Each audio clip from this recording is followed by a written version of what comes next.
What's my plan when it comes to Casper as of right now? Nothing I say is financial advice, but it's the exact same thing that I've been doing ever since 2021. Keep in mind, I've been dollar cost averaging once a month into Casper ever since 2021, even though I'm not telling anyone to do anything. However, of course, as of right now, we're in 2026.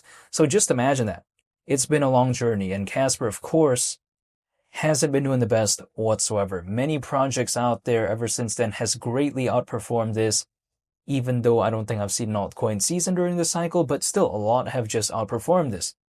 But why am I still waiting? Well, it's because I never just hold one project, and also on top of that, I'm still a bit curious because sometimes people like to tell me that because this is not going to become the biggest layer 1 blockchain ever, they seem to think that it's kind of a failure. But I hypothetically kind of disagree with that because Casper, as of right now, right, this is currently around 42.5 times lower than 25 cents. And actually, at 25 cents, considering current circulating supply, market cap would be around 3.5 billion. I don't know if I feel like that's such a ridiculous market cap. This is my perspective. The thing is this, it is so low to the point that it doesn't even need to achieve any sort of groundbreaking achievements within the space that it's in. Keep in mind, there's many layer 1 blockchains out there. This is nothing that is necessarily that special in the grand scheme of things in my perspective. However, I don't mind though, because it doesn't need to become the best. It's like this, for instance, does every single basketball player that enters into the NBA, do they need to become the next Michael Jordan, the next LeBron James? I don't hypothetically think so. It's like, for instance, also another example that I have. I've been to Manhattan Beach in LA a good amount of times throughout my life. And especially if anyone has been there, I think they'll know what I mean by this. Like, along the Strand in Manhattan Beach, where we can walk and stuff like that, the homes there look pretty fantastic. At least personally for me, I think about it that way. But the thing is this, does every single individual that lives there, do they need to become the next Jeff Bezos, the next Bill Gates? I hypothetically don't think so. Because, sure, I mean, someone would have to do pretty okay to live in Manhattan Beach pretty well. But I highly doubt that every single individual is like Jeff Bezos sort of archetype. Like, even I have a friend who grew up there and lived there, even still as of right now. But I'm just saying, still, in the grand scheme of things, sometimes a project doesn't need to become the best. Sometimes being a little bit okay, I think, is good enough in some cases. Like what Jeff Bezos achieved, that's pretty intense, you know? Like, it's just sometimes not a realistic possibility in some cases. It's not easy to match that type of style. But also, when I take a look at Casper, again, being around 42.5 times lower than 25 cents, like, 25 cents again, market cap around 3.5 billion, like, it doesn't even need to become the biggest layer 1 blockchain out there. It doesn't even need to become top 10. It doesn't need to. In my perspective, that's the thing. So yes, there's many layer 1 blockchains out there, but the thing is, it just simply doesn't need to become the best because the market cap is quite low at this point. Like, the market cap is below 70 million as of right now.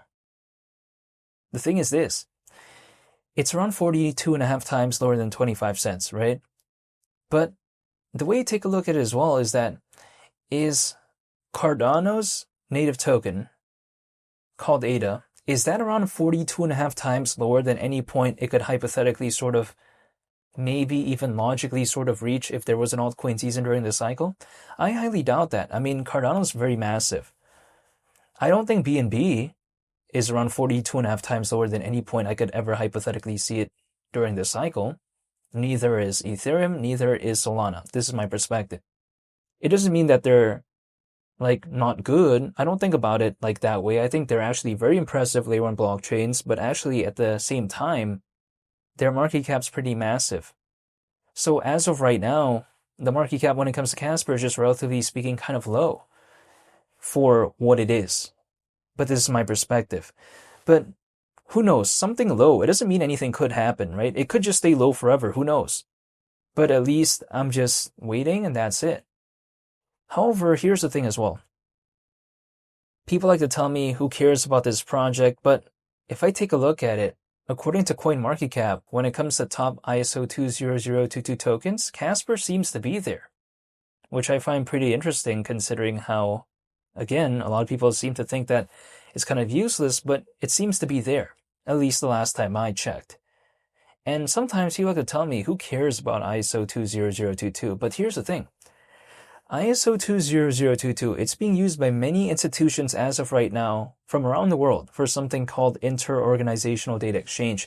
And it's particularly a little bit popular when it comes to projects that are focused on global trade and finance. So yeah, I just find that to be a pretty cool thing as well. When I take a look at Casper, also on top of that, it's been a long journey, but what can I do about it, right? I mean, I've talked about Casper for years at this point. Hasn't really done much. But the thing is, what can I do about it? I'm just gonna wait it out. I'll see what happens. I mean, I don't think it's ever gonna become like the #1 layer 1 blockchain out there. I mean, the competition's pretty stiff. Take a look at Solana, BNB Chain, VeChain, Algorand, and all this. It's pretty difficult. But it doesn't even need to become the best anyways, just because the market cap is pretty low, in my perspective, hypothetically, relatively speaking, currently. So this is why I'm still a fan. Sure, I could easily just not become a fan of this. I could just leave. I could do that. I mean, no one's telling me to be in this, right? Even if someone did tell me to, I'm making the decision myself at the end of the day. Like, I could just easily not care about this, but I'm still a fan anyways. I'll wait and see what happens, and I'm voluntarily choosing to be a fan. That's it. I don't have to, but I'm just voluntarily choosing to be a fan anyways. And the thing is this, when I take a look at a project like this, it doesn't need to reinvent the wheel. It doesn't need to become anything that special. As long as, like, for whatever reason, it could just still maintain itself and kind of still be around. If, let's say, there's an altcoin season, I think sometimes that could already be hypothetically okay enough, right? It doesn't need to become anything that special in my perspective, even though it'd be cool, but it's under some stiff competition. This is my point of view, but it doesn't mean that I'm not a fan of it. I'm still a fan, but I'm just saying it how it is. This is the way I take a look at it. But besides that point, this is just my perspective as of right now, and keep in mind, this is just my personal opinion. I'm not telling anyone to do anything, but again, I'm just going to wait. I'll see what happens, but that's about it. The thing is this. If I live my life in 2026, 2027, and so on, I'm going to have to live it anyways, right? Either I'm holding or I'm not. I'm going to have to be waiting. So I'd rather be waiting for something as opposed to not. This is kind of my perspective. But yeah, that's about it. So I want to say thank you for watching, and I hope you all have a very nice day, and feel free to subscribe if you enjoyed this video, and hopefully y'all stay tuned for more updates when it comes to Casper. I'll see y'all on the next one. It's Willie the Captain. I'm out. Peace. Bye.